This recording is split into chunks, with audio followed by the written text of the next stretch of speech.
جو مشہور ہے وہ یہ ہے کہ خوارج میں سے ایک گروہ حج پر جمع ہوتا ہے اور وہ وہاں بیٹھ کر بات کرتے ہیں نہروان کی، اور نہروان میں جو ان کے لوگ مارے گئے ہیں وہاں وہ عہد کرتے ہیں کہ ہم نے اس کا بدلہ لینا ہے، اور اس کا بدلہ لینے کے لیے وہ کہتے ہیں کہ 3 افراد کا قتل ہونا ضروری ہے، امیر المومنین، معاویہ اور عمرو بن عاص، کہ یہ 3 قتل ہوں گے۔ ان 3 کے قتل ہونے کے لیے 3 لوگ وہاں پر متعین ہوتے ہیں یا 3 لوگ اپنے آپ کو والنٹیئر کرتے ہیں۔ ان میں سے ایک عبد الرحمن ابن ملجم مرادی ہیں، دوسرا برق بن عبداللہ تمیمی ہے اور یہ کہتا ہے کہ میں معاویہ کی جان لوں گا، اور تیسرا عمرو بن بکر تمیمی ہے اور یہ کہتا ہے کہ میں عمرو بن عاص کی جان لوں گا، اور یہاں یہ عہد و پیمان کرتے ہیں اور یہ کہتے ہیں کہ ہم رمضان میں ایک رات مشخص ہوتی ہے 19 کی رات کو ایک ساتھ ہی ہم یہ پلان کرتے ہیں، اور ایک روانہ ہو جاتا ہے شام کی طرف،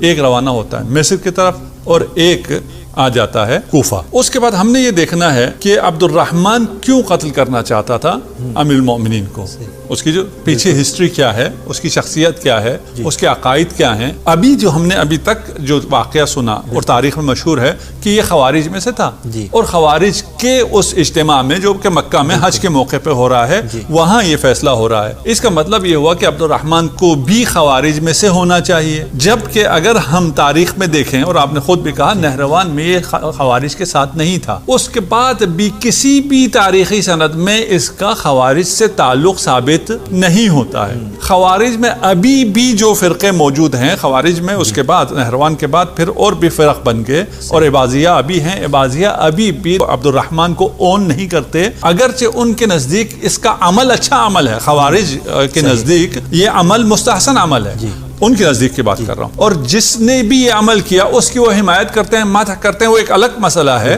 لیکن آیا یہ خود خارجی تھا یا خارجی نہیں تھا؟ خوارج میں تھا ہی نہیں تھا، یہ خوارج میں سے تھا ہی نہیں، اور جب یہ خوارج میں سے تھا ہی نہیں تو اس کے لیے یہ کہنا کہ اس کا انگیزہ، اس کا دافع، اس کا کیوں اس نے یہ کام کیا اس لیے کہ اس کو بدلہ لینا تھا خوارج کا، یہ بات صحیح معلوم نہیں ہوتی۔ دوسرا یہ کہتے ہیں وجہ کیوں قتل کیا امیر المومنین کو، قطام نامی ایک حسینہ تھی کوفہ میں، اور اس کے کہنے پہ یہ کام اس نے کیا، وہ اس سے اس کے عشق میں گرفتار ہو گیا اور اس نے کہا میں تم سے شادی کرنا چاہتا ہوں، اور اس خاتون نے کہا کہ میرا مہریہ ہی یہی ہے کہ تم امیر المومنین کو قتل کرو۔ تو ادھر اس کا مکالمہ تاریخ میں موجود ہے کہ یہ تو کوئی مہریہ ہوا نہیں، کہ اگر میں قتل کرتا ہوں تو میں خود باقی نہیں رہوں گا، لیکن عشق تھا اور اس عشق میں اس نے یہ کام کر دیا۔ یہ دوسرا وہ دافع بیان کرتے ہیں، وجہ بیان کرتے ہیں۔ تیسری وجہ یہ بیان کرتے ہیں کہ یہ مسئلہ عشق کا بھی نہیں تھا، یہ مسئلہ بدلہ لینے کا بھی نہیں تھا، یہ مسئلہ قبائلی تھا۔ بنی مراد کو مشکل تھی امیر المومنین سے، اور یہ بنی مراد کا بندہ تھا کیونکہ بنی مراد کے بہت سے افراد قتل ہوئے جو جنگیں ہوئی ہیں، نہروان بھی ہے، صفین بھی ہے، باقی بھی، اور ان تمام چیزوں کی وجہ سے بنی مراد کو مشکل تھا۔ اسی لیے کہتے ہیں کہ شب ضربت بنی مراد کا ایک آدمی آ کے امیر المومنین کو خبردار کرتا ہے کہ ہمارے قبیلے والے آپ کو قتل کرنا چاہتے ہیں، آپ کو شہید کرنا چاہتے ہیں، آپ ذرا ہوشیار رہیے۔ بس یہ 2-3 چیزیں تاریخ میں جو آتی ہیں، تبری نے آ کے ان تینوں کو جمع کیا ہے، یہ بھی تینوں اقوال، تینوں وجوہات کو، اقوال نہیں وجوہات، یہ تینوں وجوہات جمع ہو گئی۔ مکہ میں وہ نشست ہوئی اور وہاں پہ ابن ملجم مرادی نے یہ فیصلہ کیا اور وہ آ گیا کوفہ۔ کوفہ جب آیا قتل کرنے کے لیے امیر المومنین کو، وہاں وہ عشق میں گرفتار ہو گیا اور وہ بھول گیا جو اس نے وہاں وعدہ کیا تھا، وہ بھول گیا اور عشق میں گرفتار ہو گیا، اور اس سے جب آگے بات چلی اور پھر اس کی طرف سے یہ ڈیمانڈ آئی تو پھر یہ دوسری وجہ بھی شامل ہو گئی، اور جب وہ قتل کرنا چاہا تھا، فیصلہ نہیں کر پا رہا تھا، تو ادھر سے اپنے قبیلے والوں سے بھی آ گئی بات کہ قبیلے والوں نے بھی کہا کہ ہم نے اس شخصیت کا خاتمہ کرنا ہے۔ تو یہ تینوں چیزیں مل گئی جس کی وجہ سے ابن ملجم نے یہ انتہائی قدم اٹھایا۔ قبلہ ان تینوں وجوہات میں سے سالڈ وجہ کون سی؟ ہاں، یہ 3 وجوہات میں سے ابھی ہم آگے چلتے ہیں، دیکھیے کہ یہ وجوہات ہیں بھی یا نہیں ہیں، اور اب دوبارہ ہم آ جاتے ہیں کہ 3 لوگ تھے، اور یہ 3 میں سے عبد الرحمن، برق اور عمرو، یہ 3 ہیں، یہ تین ڈیسٹینیشنز ہیں، وہاں گئے، کہانی اسی طرح چل رہی ہے۔ ایک کریکٹر جو آیا ہے کوفہ میں، اس نے اپنا کام کر دیا، وہ یہاں ہے، باقی 2 کدھر گئے؟ تاریخ میں اگر ہم باقی دو کو ڈھونڈ لیں اور ہمیں ان دو کا پتہ مل جائے کہ برق نے کیا کیا، عمرو نے کیا کیا، تو پھر ہمیں واضح ہو جائے گا کہ اس میں سے ان تین میں سے کون سی وجہ صحیح ہے، یہ کون سی وجہ زیادہ قوی ہے، اور اس کا سمجھنے کے لیے ہمیں پھر تاریخ کے تمام جوانب کا مطالعہ کرنا ہوگا۔ جبکہ جو ارادہ انہوں نے پہلے کیا تھا وہ پورا بھی نہیں ہوا تاریخ کے اندر، جن دونوں شخصیات کو قتل کرنا چاہا وہ قتل نہیں ہوئے، ایک ہی شخصیت قتل ہوئی ہے۔ اور اب آپ تاریخ میں کسی چیز کو بھی دیکھنا ہو تو جھوٹے کا حافظہ نہیں ہوا کر، وہ ایک جگہ ایک کڑی تو لکھ دے گا جہاں اس نے اپنے مقصد کے لیے لکھنا ہوگا، اور باقی کڑیاں وہ نہیں جوڑ پائے گا۔ تو ابھی ہمیں یہ کڑیاں جوڑنا ہوگا اور ہمیں دیکھنا ہوگا کہ یہ برق اور عمرو کہاں گئے، ان کے ساتھ کیا ہوا۔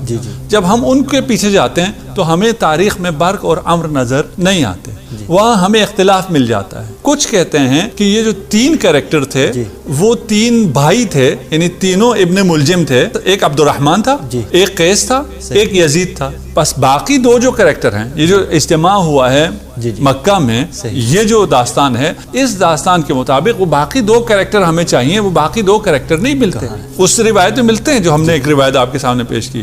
اس کے بعد یہ کوئی معمولی حادثہ نہیں ہے کہ جب یہ گئے ہیں اور جا کے ان دونوں نے حملہ کیا ہے، اور جب وہ حملہ کیا ہے تو اس کی ڈیٹیل بھی سامنے آنی چاہیے تھی، جیسے یہاں کوفہ سے یہ ڈیٹیل سامنے آ گئی ہے، وہاں پھر کہا جاتا ہے کہ وہ تو قیس اور یزید تھے، وہ اصل برق اور عمرو نہیں تھے، یعنی وہ کون تھے میں بھی اختلاف ہے، ہمیں تعیناً ملتا بھی نہیں ہے کہ وہ باقی دو کون تھے۔ اور جو لوگ یہ روایت آتی ہے کہ یہ قیس اور یزید اور عبد الرحمن تھے، تینوں ابن ملجم تھے، یعنی پھر تو تینوں ابن ملجم ہو گئے جب بھائی ہو گئے، ملجم کے بیٹے تھے، ابن ملجم کا مطلب ملجم کے بیٹے، ملجم کے یہ تین بیٹے تھے، اور اس کا باپ ان کے خلاف تھا کہ یہ کام تم نے نہیں کرنا۔ اس کی فیملی میں یہ ڈسکس ہوا تھا، لیکن اس کی ماں حمایتی تھی، اور ماں ان کو تشجیع کرتی تھی، حوصلہ دیتی تھی، اور اس کو ابھارتی تھی کہ تم تینوں نے یہ کام کرنا ہے، اور یہ بہت مقدس مشن ہے وغیرہ جو بھی ہے۔ ایسا اب تک جو آپ کی گفتگو سے نتیجہ نکل رہا ہے کہ خود وہی جو مکہ کا اجتماع تھا، اس اجتماع میں ہی تشکیک ہے۔ جی، ہم یہی عرض کر رہے ہیں نا، اگر وہ اجتماع کو صحیح لیا جائے اور ادھر سے کہانی کو آگے چلایا جائے تو پھر باقی اس کی کڑیاں بھی ہمیں ملنی چاہیے۔ بالکل ہم کہہ رہے ہیں کہ باقی دو افراد ہی مشکوک ہیں، ان کے ناموں میں ہی وہ ہے۔ اس کے بعد پھر ہوا واقعہ یا نہیں ہوا، یعنی کوفہ میں تو ہوا، لیکن یہ جو کوفہ میں ہوا اس کی کڑی ملائی جا رہی ہے مکہ سے۔ مکہ کے واقعے کے بعد ہم پھر تلاش کرتے ہیں اس کو، ہم مسلم، کیونکہ مشہور ہے تو ہم اس کو مسلم لیتے ہیں۔ اس کو مسلم لینے کے بعد پھر ہم کہتے ہیں اچھا اس کی وجہ یہ تھی اور یہ نہیں تھی۔ ہم کہہ رہے ہیں وہ تو اصلا وہاں مکہ کا کوئی واقعہ ہوا ہی نہیں ہے، اس لیے کہ یہ خارجی ہی نہیں ہے۔ خوارج کے اجتماع میں ابن ملجم، عبد الرحمن ابن ملجم کا جانا بنتا ہی نہیں ہے، کیونکہ یہ خارجی ہی نہیں ہے۔ یہ جب کوفہ آیا ہے تو بھی یہ کسی خارجی کے پاس نہیں گیا، اس کا کسی خوارج سے رابطہ نہیں تھا، یہ کہاں سویا، ہم پہنچتے وہاں۔ تو بس یہاں وہ اجتماع اور اس کا خارجی کہنا اور خوارج کا یہ عمل کہنا، یہاں تک یہ تو بات ہمیں سمجھ میں نہیں آ رہی ہے۔ اس کے بعد یہ جو باقی دو کردار گئے ہیں وہ کردار ہی ہمیں نہیں مل رہے ہیں۔ اچھا، وہ برق تھا، وہ قیس تھا، وہ یزید تھا، وہ عمرو تھا، جو بھی تھا، ہم کہتے ہیں چلے نام میں وہ ہوا، نام تاریخ نے درج نہیں کیا، لیکن ہوا کیا، تین نکلے ہیں، تین میں سے ایک اپنے مقصد میں کامیاب ہو جاتا ہے، باقی دونوں اپنے مقصد میں کامیاب نہیں ہوتے۔ اور وہ جو شام گیا ہے وہ حملہ کرتا ہے، اور وہ کب حملہ کرتا ہے، جب معاویہ نماز پڑھانے کے لیے جا رہا ہے مسجد کی طرف، اور اس نے جب تلوار نکالی حملہ کیا تو تمام بزدلوں کی طرح اس نے پشت کر لی۔ اور پھر یہ بھی ایک نقل ہے، صرف یہ بھی مسلم نہیں ہے، کوئی کہتا ہے نہیں جی وہ حالت سجدہ میں تھا، اور حالت سجدہ میں جب پیچھے سے وار ہوا تو اس نے اپنا سر بچا لیا اور اس کو فلان جگہ ران پر زخم آیا۔ تیسرا کہتا ہے کہ وہ نماز میں اس دن آیا نہیں تھا۔ بہت سے اس اضطراب پایا جاتا ہے کہ یہ جو اغتیال کا واقعہ ہے، جو کوشش ہوئی ہے اسیسینیشن کی، یہ کیسے ہوئی، کب ہوئی، اس کا کیا ہوا۔ اس کے بعد معاویہ کو جب اتنا گہرا زخم لگ گیا ہے ران پر، اس زخم کو کیسے ٹھیک کیا گیا۔ کہتے ہیں وہ بہت بزدل تھا، وہ جراحت کے لیے سینا پڑتا ہے، تو وہ پوچھا طبیب نے کہ میں سیوں یا کیا کروں، اس نے کہا نہیں مجھے شربت پلا دو، شربت سے میں ٹھیک ہو جاؤں گا۔ اور یہ پہلی جراحت ہے جو شربت پینے سے ٹھیک ہو رہی ہے۔ تو یہ یہاں آئیے مصر چلتے ہیں۔ مصر کون گیا؟ کوئی پتہ نہیں کون گیا. اچھا اس کے بعد پھر اس کے تو ران پہ بھی کوئی زخم نہیں آیا عمر ابن عاص کے. یہاں تو ایک ران کا زخم ہے، اور وہ ران کا زخم جو ہے وہ تلوار کا کاری ضرب ہے. وہ بعد میں جب کوئی تاریخ میں دکھا نہیں سکتے تو کہتے ہیں ایک دوائی پی اس نے، ایک شربت ایسی پی جس سے وہ زخم ہی صحیح ہو گیا.